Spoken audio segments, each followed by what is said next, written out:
Salut tout le monde. Ça va faire maintenant 4 mois que je vous publie de manière hebdomadaire une vidéo. Mais je ne me suis jamais présentée à vous. Est-ce que ce serait pas le moment? Sur l'autre réseau, j'ai posé un petit sondage et on m'a posé plusieurs questions. J'en ai sélectionné quelques-unes pour pouvoir me présenter à vous aujourd'hui. J'ai rassemblé ces questions dans un petit carnet. J'ai répondu brièvement pour savoir de quoi j'allais vous parler. Et il est l'heure maintenant de la présentation. Donc je suis Émilie, enchantée. Je suis une lectrice de 30 ans passés. Je suis issue du blogging et des livres de SFFF, donc science-fiction et fantasy, et j'ai doucement migré vers la romance, mais de temps en temps je reviens à mes premiers amours de SFFF et je m'épanouis bien dans ces lectures. Dis-moi toi quel est ton type de lecture. Et maintenant on commence. La première question qu'on m'a posée c'est comment ça va? Et la réponse est très simple. Ça va, c'est impec, la vie est belle, l'été arrive. Ensuite, ma très chère Aurore, on se voit quand? Bientôt. Vous verrez que j'ai anonymisé toutes les questions sauf celle d'Aurore, mais cœur sur toi Aurore. Ensuite, dans quelle heure je vais les faire? On va faire ça comme ça. Quel est ton livre préféré? C'est difficile de répondre à cette question, donc j'en ai choisi plusieurs, voilà. Une grande partie sont derrière moi, donc je vais commencer avec celui le plus près de moi. Alors là c'est une belle édition d'une intégrale de Madeline Miller. Il y a Galatée, Le Chant d'Achille et Circé, et dans ces 3 livres, Le Chant d'Achille à sa petite place sur le trône. J'y retrouve tout ce que j'aime en fait. Ça y parle d'histoire, puisqu'on parle de l'histoire d'Achille et de Patrocle et de la guerre de Troie. Ça parle d'amour, ça parle de rêve, ça parle de guerre, et puis genre cette illustration est juste magnifique. Donc, Le Chant d'Achille de Madeline Miller. Dans un tout autre genre, nous avons les écrits de Noémie Dargaud. Là, j'en ai pris que 2, mais en fait, globalement, tout ce que Noémie Dargaud écrit, j'aime beaucoup. J'ai commencé ici par vous sortir le tome 1 de la saga Ne te fais pas prendre. L'année dernière, j'ai eu une grosse période de panne de lecture. Je pouvais rien lire, ou en tout cas, rien ne me tenait assez pour que je puisse le finir, la fatigue, etc. Enfin bref. Et un tome spin-off de cette saga sortait, si je dis pas de bêtises, fin février, quelque chose comme ça. Et j'ai dévoré les 4 premiers tomes de la série en genre 1 mois. Et puis j'ai lu le spin-off, mais genre direct après. Et donc, voilà, pour moi, il a une place privilégiée parce que ça m'a fait sortir d'une panne de lecture un peu costaude. Et voilà, j'ai adoré. Dans une vibe un peu pareille, j'oscille les up and down de niveau de lecture. Il y avait le livre Un été avec toi, le tome 1 à Maroc. C'est une duologie avec le tome 2 Oenida. Et aussi son spin-off Plus jamais un été sans toi. Et pareil, dans la même vibe, j'étais dans un moment très creux de lecture et je l'ai dévoré. Si bien qu'à l'époque, sur TikTok, je crois que je sortais une vidéo tous les 2 jours pour dire lisez-le, c'est trop bien. Voilà. Et dans un tout autre genre, la littérature jeunesse, et en particulier les albums et les BD jeunesse, j'en lis beaucoup. Je fais partie de ces gens qui disent que lire de la littérature jeunesse, it's okay. C'est pas parce qu'on est plus jeune qu'on peut plus lire de littérature jeunesse. Ici, je vous ai sorti le tome 1 de la saga Elle, chez Le Lombard, par Aveline Stockard et Kit Toussaint. Et je crois que celui-là est dédicacé. Je l'avais rencontré à la foire du livre de Bruxelles en 2023. Ça fait aussi partie des livres, en fait, où sur le coup, on se dit non, ben voilà, bref. Et finalement, oui, en fait, oui, c'est l'histoire de elle, et en fait, elle a... En gros, c'est un livre qui va parler de dédoublement de personnalité, en gros. Mais franchement, c'est trop chouette, et c'est pas parce qu'en fait, on a passé 30 ans qu'on peut plus lire des BD jeunesse. Et ici, je vous ai sorti un album jeunesse, c'est Le Roi des Astres par Amandine Skir et illustré par Piel, que j'ai terminé il y a vraiment pas longtemps et que j'ai vraiment adoré. Par exemple, pour mon club de lecture, je propose la lecture de D'or et d'oreiller de Flore Vesco, publié chez l'École des loisirs, collection Medium Plus, et c'est clairement un roman jeunesse. Et c'est pas parce que c'est un roman jeunesse que clairement on peut pas le lire. Voilà, c'était mon opinion sur la question qu'on ne m'a pas demandé, mais je le donne quand même. On me demande quelle est mon émission préférée.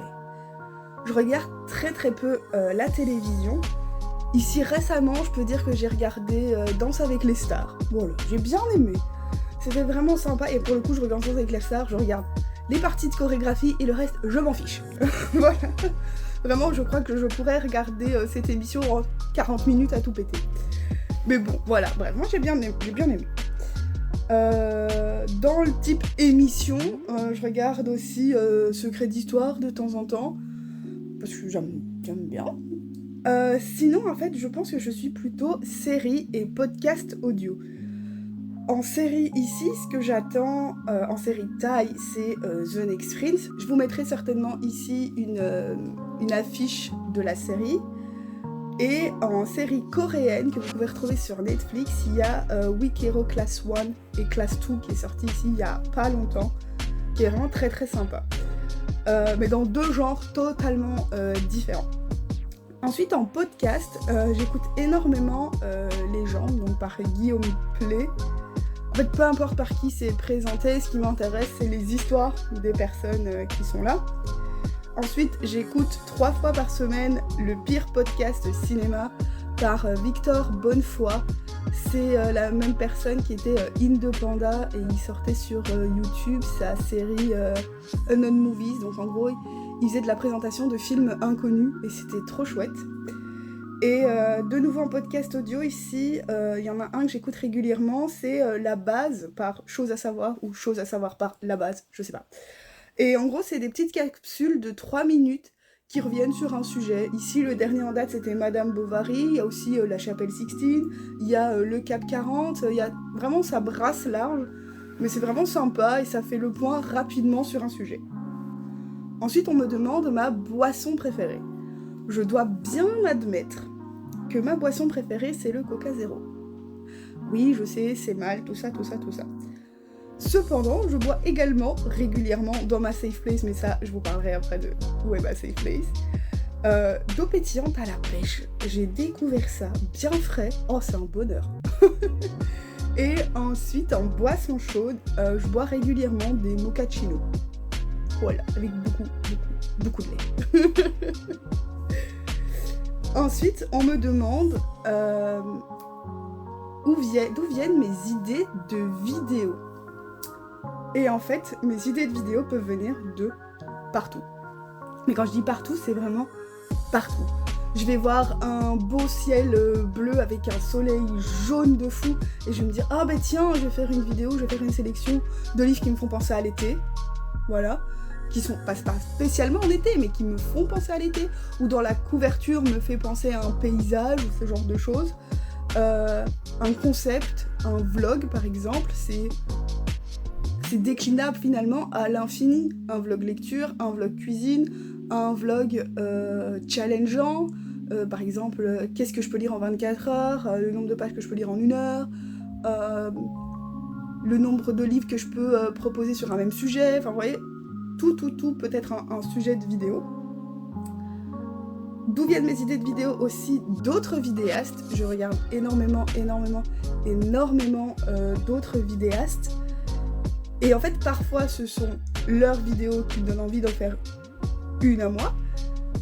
Et parfois, en fait, c'est une vidéo à eux où je me dis « Ah, mais moi, j'aurais pas fait comme ça. » Et alors, je fais un truc à ma sauce.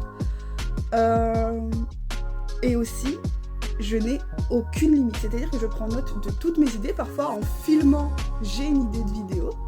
Je dis « Ok, je la note. » Mais en fait, je m'interdis rien. Au pire, ça sort pas. Mais je le filme. Donc voilà, d'où viennent mes idées de vidéos? De là, de partout. Partout en fait où je peux avoir des idées, je les note et je vois ce que ça donne plus tard. Ensuite, on me demande quelle est ma safe place. Et en fait, je pense que ma safe place, c'est tout simplement les gens que j'aime et que j'apprécie énormément. Quand je suis entourée de gens que j'aime, et ben je me sens bien. Et finalement, je pense que ce sont les gens avec qui on s'entoure qui créent en fait cette espèce de zone safe, là, donc le safe place. Et ensuite, un lieu. Je me suis dit, bon, la réponse les gens, bon, voilà. Un lieu, je dirais le Livre Ouvert à Charleroi. Là où je fais entre autres mon club de lecture que je co-anime. C'est un endroit où vraiment, déjà c'est entouré de livres, vraiment tous les murs sont entourés de livres, donc on a vraiment ce cocon pour une lectrice de partout où tu poses les yeux, il y a un nouveau livre à découvrir. Ensuite, les personnes qui travaillent et qui gèrent cet endroit sont juste incroyables. Les filles et les gars qui sont à notre club de lecture sont bienveillants, sont remplis de plein de bonne volonté, de vouloir partager des livres et des histoires. Et franchement, je pense que c'est un de mes endroits préférés. Et je vais terminer, parce que j'en avais noté plein d'autres, mais je pense que je vais terminer là, c'est qu'est-ce que tu aimes le plus dans les livres? Et je pense en fait que ce que j'aime le plus dans les livres, c'est ce que ça me fait ressentir. En fait, j'ai besoin que mon imagination tourne. Et c'est pour ça que je lis par exemple très peu de documentaires ou de livres issus de faits réels. Ça me rapproche trop de la réalité. Alors que quand je lis une histoire d'amour entre un vampire et un humain hémophile, l'imagination elle tourne, hein. Je dis ça et je suis même pas sûre d'avoir lu un livre comme ça. Bon bref, peu importe. Mais il faut que l'imagination tourne et surtout, il faut que je ressente des émotions. De la joie, de la peur, de l'amour, de la tristesse. En fait, tant que je ressens quelque chose de fort, quelque chose qui me raccroche à l'histoire et à ses personnages, et ben en fait, je prends en fait. Je prends bien. Bien. Et je peux être en empathie autant avec un personnage réel, un humain, que être en empathie, par exemple, ici sur le Roi des Astres, avec un lion. Je veux dire, un lion qui est crayonné à la pastel. Je suis autant en empathie qu'avec elle et son dédoublement de personnalité. Enfin, vous voyez? Et en fait, il faut que je puisse être en empathie et être avec la personne de qui je suis l'histoire. Je sais pas si c'est clair. Mais en tout cas, si c'est pas clair, n'hésitez pas à me poser des questions en commentaire, j'y répondrai avec joie. Je pense qu'au niveau des questions, on va s'arrêter là. Je parle déjà depuis un petit moment. On verra ce que ça donnera au montage. Si vous avez des questions, n'hésitez pas à me les poser en commentaire. Ce sera soit l'occasion de refaire une vidéo de ce type-là, qui sera plutôt peut-être une vidéo FAQ ou ce genre de choses. Si vous avez des questions par rapport au livre, si vous avez des questions par rapport aux endroits, bref. L'espace de commentaires est là pour vous. Sur ce, moi je vous souhaite une belle journée et on se retrouve la semaine prochaine. Ciao!